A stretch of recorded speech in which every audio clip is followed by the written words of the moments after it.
Muy buenas tardes, mi nombre es Juan Carlos Trujillo Forero, estudiante de la Universidad del Quindío, programa de Medicina. A continuación vamos a hablar del tema páncreas endocrino.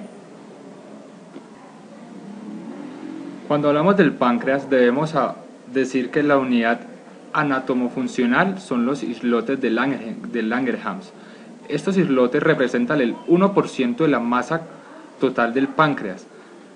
Tienen células beta y alfa. Entre ellas hay una fina red vascular que permite su buena comunicación. Este páncreas está inervado por el sistema nervioso autónomo. Como se puede ver en la gráfica, los islotes de Langerhans tienen las células beta y alfa. Las células beta, productoras de insulina, las sintetizan de la siguiente forma. Primero empieza la síntesis como preproinsulina. ¿Por qué preproinsulina? Porque el cuerpo es altamente ahorrador y en el momento de necesitar la insulina, pues no la va a crear nueva a no ser que sea estrictamente necesario. Entonces por eso crea como la parte inicial para luego sí continuar cuando el cuerpo así lo demande. Esa preproinsulina se pliega entre sí formando unos puentes disulfuro que luego forman la proinsulina. Esa proinsulina se me va a formar unos gránulos en donde ya se me crea la insulina como tal, la cual va a ser excretada por un proceso de exocitosis cuando el cuerpo así lo requiera. Cuando vamos a hablar de la regulación de la insulina, hablamos que la insulina o su regulación tiene que ver con el sistema nervioso autónomo, hormonas, señales paracrinas. También tiene que ver con estímulos primarios como lo son la glucosa, obviamente, aminoácidos, ácidos grasos, incretinas, entre las cuales tenemos la GLP-1 y la GIP. Cuando hablamos de los aminoácidos nos referimos a dos aminoácidos principalmente, pero eso no quiere decir que los otros no influyan. Los dos aminoácidos que me voy a referir serían los siguientes: arginina y leucina. ¿Qué es lo que pasa? Cuando estos estímulos aparecen, aumenta el ATP y el calcio intracelular. ¿De qué manera? Cuando aumenta el ATP, este ATP inhibe los canales de potasio ATP sensibles. De esta manera hace que el calcio intracelular se me incremente y se me vaya a juntar con una proteína que se llama calmodulina. Esa calmodulina luego interactúa con la proteína quinasa C, que luego a su vez va a hacer que los cilios contráctiles se fosforilen por medio de la miosina y así se crea la exocitosis del gránulo, como les dije anteriormente en esta parte, cuando el cuerpo lo requiera. También decimos que la regulación, como le dije anteriormente, tiene que ver con el sistema nervioso autónomo. El parasimpático lo estimula y el simpático inhibe la producción de insulina. También encontramos inhibidores de la regulación de la insulina, como la adrenalina, noradrenalina y somatostatina. ¿De qué manera me van a inhibir la producción de insulina? Porque estos neurotransmisores me van a producir lo que se denomina diacilglicerol. Este diacilglicerol me va a regular la acción de la proteína quinasa C, como lo dije anteriormente, la encargada de formar los cilios contráctiles y así genera la exocitosis del gránulo. Cuando hablábamos en la parte que el estímulo primario para la secreción de insulina era la glucosa, se debe decir lo siguiente: cuando se detecta niveles altos de glucosa, entonces la célula beta se vuelve mucho más sensible y obviamente me va a secretar más insulina. Si ese estímulo de glucosa alto me persiste, pues la célula beta se me va a replicar, haciendo que a su vez me produzca más insulina y me mantenga el nivel de glicemia entre los niveles normales. Hablamos de un nivel normal de glicemia cuando hablamos de 60 a 100 miligramos sobre decilitro, y de ahí para arriba pues ya hablamos de una hiperglicemia y hacia abajo hablamos de una hipoglicemia. Cuando hablamos de la degradación de la insulina, debemos decir que la vida media de la insulina es aproximadamente entre 15 y 20-25 minutos. Esa degradación se me va a dar en el hígado, también se me puede dar a nivel renal, pero es muy poca. ¿Qué pasa?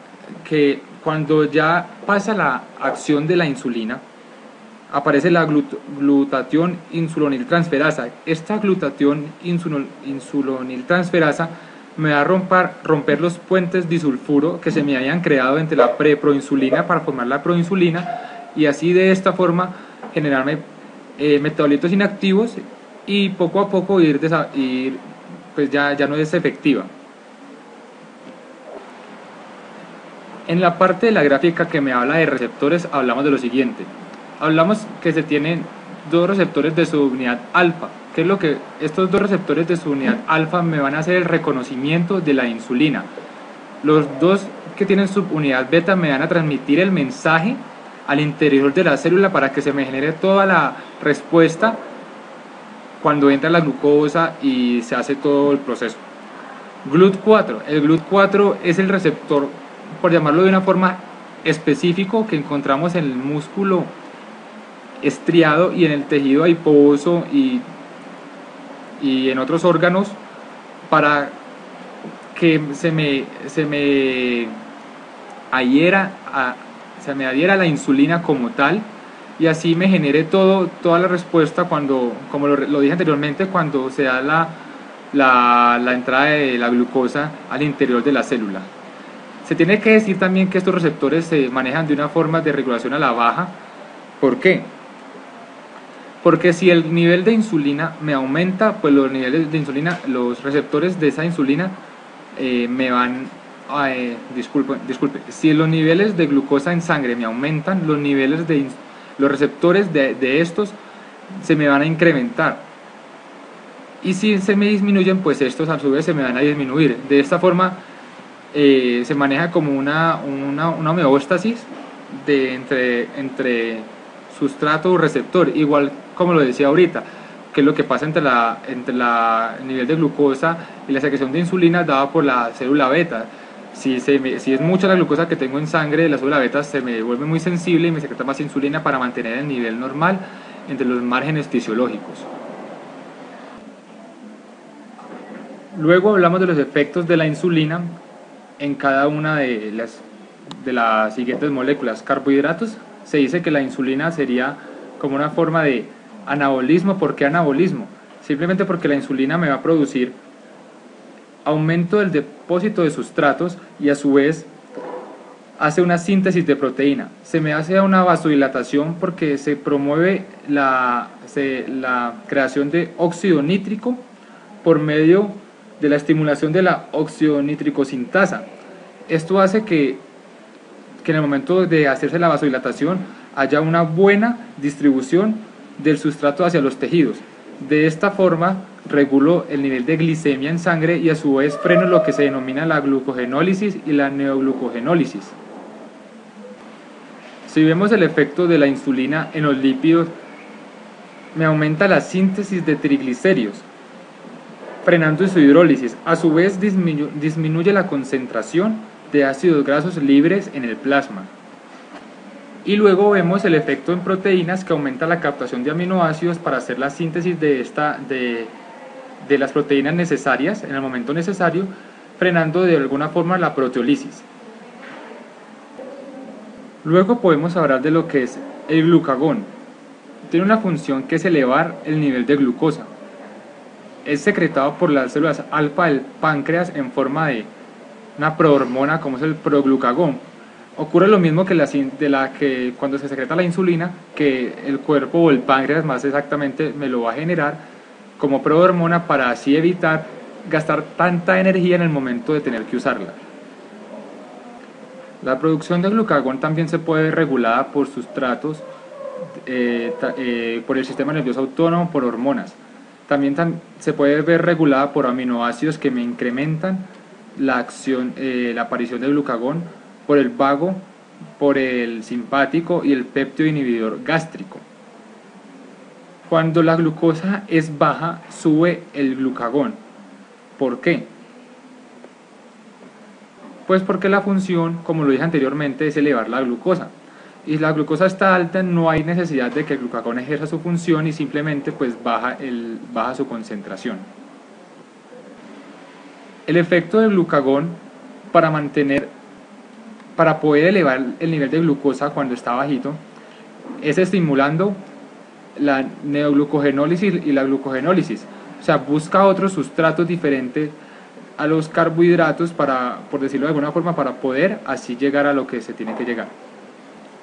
Cuando hablamos de receptores de glucagón, hablamos que son adenilciclasas dependientes del AMP cíclico. Eso quiere decir que cuando se me aumenta el AMP cíclico, se me aumenta la proteína quinasa, haciendo que esta forma de glucagón incremente su acción. Y por último decimos que el metabolismo es renal, porque se ha visto que cuando hay una falla renal el nivel de glucagón aumenta.